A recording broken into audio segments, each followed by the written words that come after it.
platónica, para con ello demostrar que el Dios de los filósofos era el Dios de ellos, entonces, juntamente con ese planteamiento, empezaron también a decir: nuestro Dios es estático, nuestro Dios es impasible, nuestro Dios es inmutable.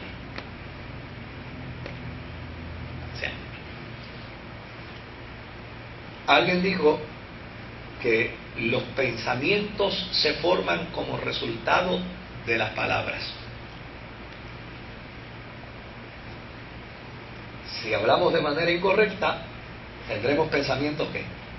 Pensamientos incorrectos. ¿Verdad? ¿Verdad? Entonces, es como resultado de ello que entonces, pues, ¿de qué estamos hablando? Pues estamos hablando del mismo Dios de ustedes, los filósofos. Ah, pues fantástico. El Dios nuestro es impasible. Ah, sí, el nuestro también es el mismo Dios. El Dios nuestro es estático, el nuestro también es el mismo Dios. Y esto, claro, trajo un problema, porque el Dios de las Escrituras era distinto. Por ejemplo, el Dios del Antiguo Testamento era un Dios distinto. Es un Dios activo, es un Dios que se enoja. O sea, el Dios impasible, lo mismo le da una cosa que otra, pero el Dios de Israel no, un Dios que da directrices, da instrucciones, se alegra cuando siguen las instrucciones, pero cuando no las siguen se molesta y se enoja. Es un Dios activo, es un Dios que mira a la gente con misericordia, que tiene una pasión por Israel extraordinaria y que interviene. Entonces ya había una discrepancia entre el pensamiento cristiano y el pensamiento de la iglesia primitiva con respecto al Dios de Israel. Esto había que resolverlo. Claro que había que resolverlo. ¿Cómo la iglesia lo resuelve? Presten atención. La iglesia lo resuelve de dos formas. La iglesia dice: mira, en la Biblia hay mucha interpretación alegórica. Fíjense, esta gente en el cuarto siglo, ¿sabes?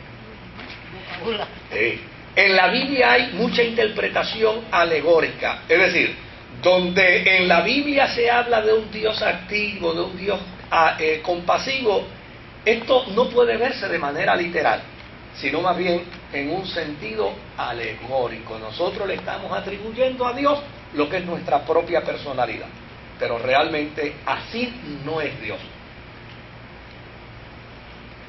Por el otro lado, esto traía una consecuencia, es que esto puede satisfacer intelectualmente a algunos de los cristianos los podía satisfacer intelectualmente, pero a otros los dejaba totalmente desamparados, porque Dios se hacía impersonal. Que es lo que muchas veces observamos precisamente en la postura teológica de aquellos que toman ala filosófica dentro de la fe. Y entonces cuando usted los oye hablar de Dios, hablan de Dios, pero es como un Dios inalcanzable. De hecho, si usted lee los libros de los teólogos críticos, Dios no hace milagros, Dios no habla con su pueblo, Dios no interviene en las circunstancias humanas, Dios no responde a las necesidades del hombre. Y usted dice: pues, ¿para qué rayo yo quiero un Dios que no interactúa conmigo? Entonces, esto, claro, aquel que brega teológicamente con conceptos filosóficos le va muy bien, pero a los que necesitamos a un Dios de interacción, los que necesitamos sentir, los que necesitamos palpar, los que necesitamos tener vivencia en la interacción con Dios, pues estos teólogos nos dejan a nosotros con un Dios no funcional. Si el argumento de la fe se hace todo un argumento alegórico, imagínense, vamos a leer un pasaje de la Escritura donde diga Dios es compasivo, eso es alegórico.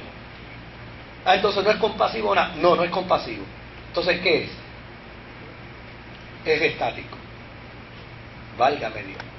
Entonces, ¿y qué yo hago ahora en mi peregrinar de vida? Porque si Dios no es compasivo, entonces, ¿para qué le voy a pedir compasión? Entonces, se convierte en un Dios impersonal. Por el otro lado, la otra solución que le dieron a Dios fue, entonces, pues vamos a desarrollar la doctrina del logos, la doctrina del verbo. Pero claro, la desarrollan, pero la desarrollan ahora diciendo, Dios es inmutable, Dios es impasible, Dios es estático, pero Él tiene un verbo, Él tiene una palabra, Él tiene un logo, Él tiene una razón que sí es personal. Y ese verbo, esa palabra que sí es personal, es la que se relaciona con el mundo y con los seres humanos. Entonces, pero eso creaba otro problema más. Es que en Dios habría una dicotomía. Por un lado, Dios es un Dios impersonal, pero tiene un representante que se llama Jesucristo, y que ese representante que se llama Jesucristo es el que demuestra la misericordia, la compasión, la ternura, la bondad, pero esa bondad no radica en Dios, esa ternura no radica en Dios, esa misericordia no radica en Dios, sino en su logos. Claro, esto crearía un problema. Y se acuerda la postura que tenía aquel querido amigo que tradujo las Escrituras, ya no me acuerdo el nombre de él, que decía que Jehová era un Dios malo. Pues decía que Jehová era un Dios malo precisamente como resultado de esto, de una mala interpretación que entonces se estaba haciendo de Dios. Debido a esas dos ponencias, a esas dos interpretaciones, a esas dos maneras de ver a Dios como resultado del pensamiento filosófico, es que la Iglesia, a través de todo Oriente, de todo lenguaje griego, que era la mayoría, entonces empezó a desarrollar una filosofía o una tendencia ariana. ¿Qué es lo que plantea la tendencia ariana? La tendencia ariana plantea que Dios tuvo que crear un verbo, que Dios tuvo que crear una palabra, que Dios tuvo que crear un ente para que se relacione con la humanidad, porque Él mismo, como Dios, no se relaciona con la humanidad. Él mismo, como Dios, es inmutable y es estático. Entonces, desde luego, ¿qué es lo que fundamenta esa posición? Esa posición fundamenta a la larga que llana y sencillamente Jesucristo no es el verbo encarnado de Dios, sino que Jesucristo es una creación de Dios. ¿Se da cuenta? Jesucristo es una creación de Dios para poder interactuar en medio de la humanidad. Fíjese como un buen propósito inicial crea un serio problema posterior. Por eso es que hay que tener tanto cuidado con las corrientes estas modernas que surgen. El domingo yo hablaba, no sé si lo dije en los 3 cultos, no sé, pero por lo menos en el de la mañana lo dije, que uno de los grandes problemas que tenemos hoy en día con algunas de estas corrientes modernas teológicas es que han destruido unos fundamentos teológicos que eran valiosísimos. Por ejemplo, la corriente de la prosperidad.